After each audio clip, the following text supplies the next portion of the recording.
Olá, crianças lindas! Tudo bem com vocês? Espero que sim, hein? Vocês já ouviram falar sobre uma Páscoa sem ovo de chocolate, sem coelhinho? Não? Então, fica comigo até o final desse vídeo, porque a história que eu irei estar contando é sobre uma Páscoa diferente. É sobre a primeira Páscoa. E bora comer! Então, vamos à história da Páscoa, a primeira Páscoa. Tudo começou quando Deus ouviu a aflição do seu povo que estava escravizado pelo faraó, o rei do Egito.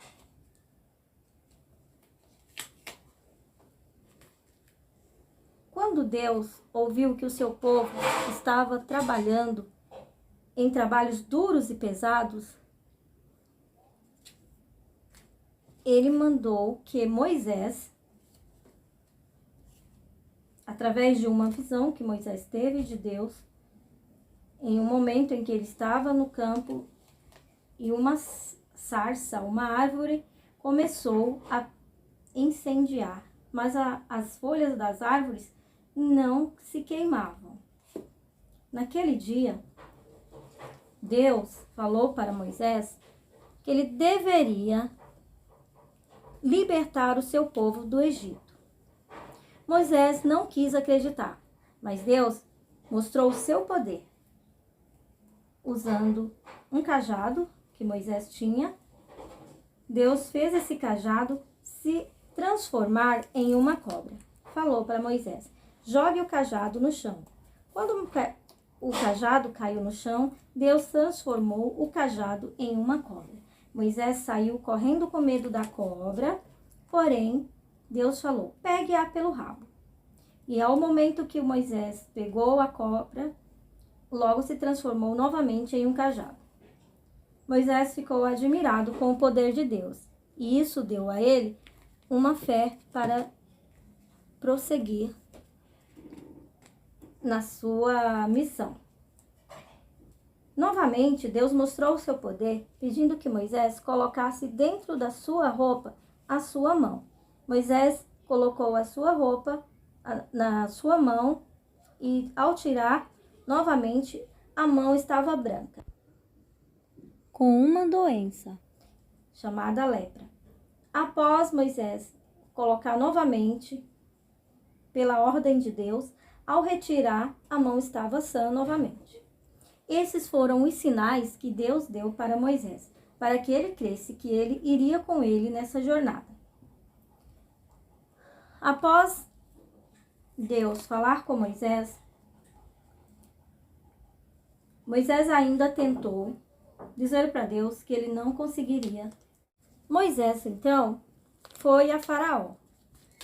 E ao chegar no palácio, falou a Faraó o que ele deveria fazer.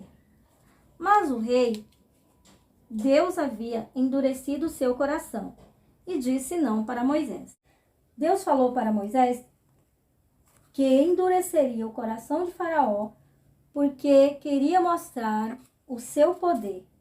Queria que o povo conhecesse a Deus e soubessem que ele era o Deus de Israel, o Deus que pode todas as coisas, e diante dele não há outro.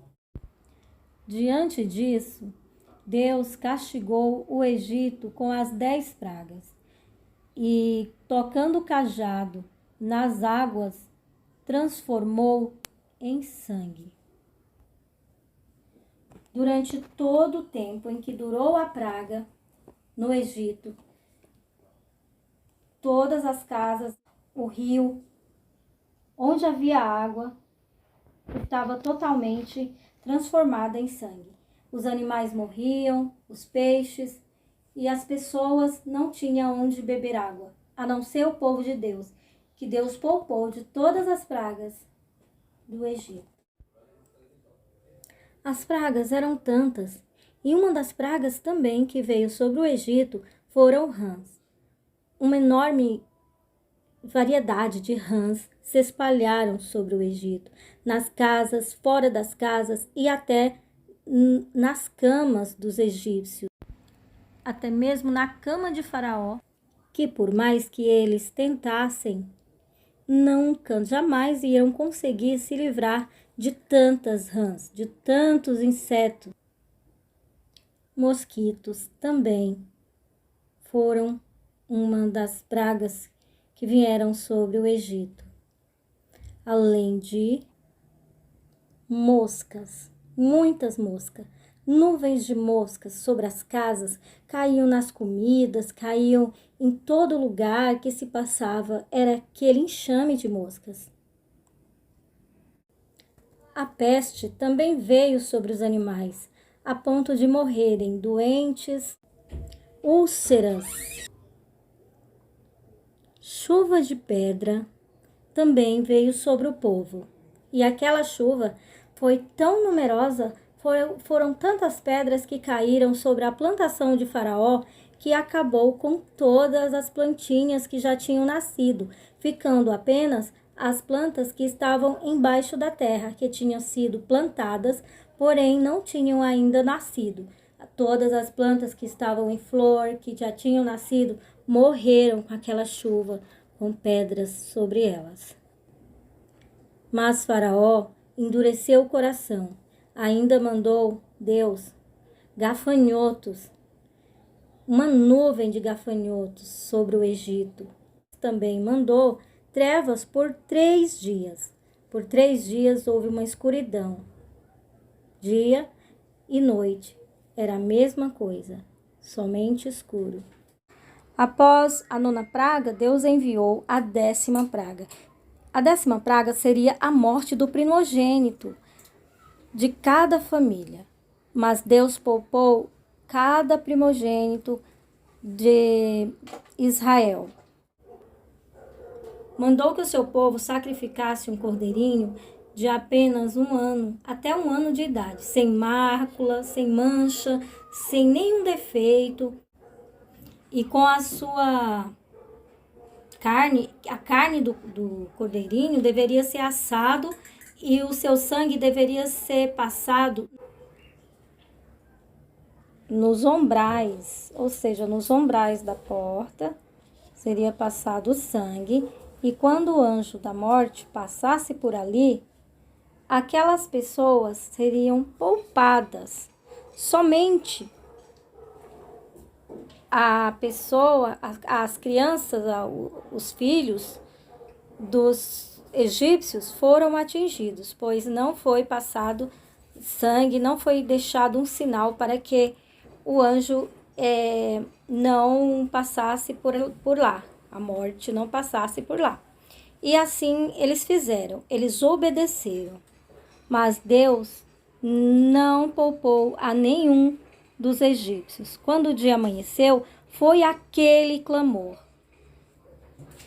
Inclusive, Faraó também estava muito entristecido, porque o seu filho também havia morrido. E mandou chamar a Moisés, que veio depressa. E ele falou: Moisés, leve o seu povo daqui, com todo o que é seu, todas as suas coisas, todo o seu povo. Eu não quero mais vocês aqui. Vá antes que o seu Deus acabe com o meu povo. Eu não quero mais vê-los aqui na minha presença. E Moisés pegou todo o seu povo e saiu. Saiu do Egito.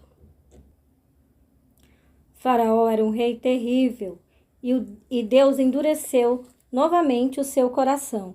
E após Moisés ir embora do Egito com todo o seu povo, ele chamou seus carros e cavaleiros e foram atrás do povo de Deus. Mas Deus, como sempre, estava protegendo o seu povo e ele não os alcançou.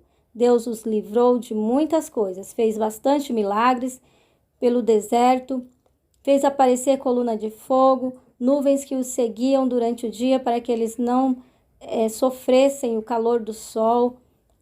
Atravessou o mar a pés enxutos. Eles atravessaram o mar como um milagre.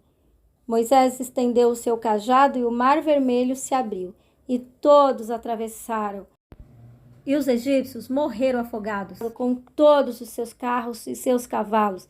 E no final, Deus mostrou quem ele é. Ele mostrou que ele é Deus. Ele mostrou a força do seu braço e o tamanho do seu poder. Deus mostrou que ele é Deus. E para nós, o que é a Páscoa hoje? Crianças, a Páscoa para nós é Jesus, o Cordeiro de Deus. Como diz na palavra de Deus. Qual o significado para nós? Não é ovo de Páscoa, não é chocolate, mas a Páscoa para os cristãos hoje é que Cristo é a nossa Páscoa. Ele é o Cordeiro de Deus. Ele foi o único que tirou os pecados do mundo. No lugar do cordeirinho, no Antigo Testamento, que foi, o seu sangue foi passado sobre os umbrais da porta para livrar os israelitas da praga, a morte de Cristo para nós, na cruz do Calvário, significou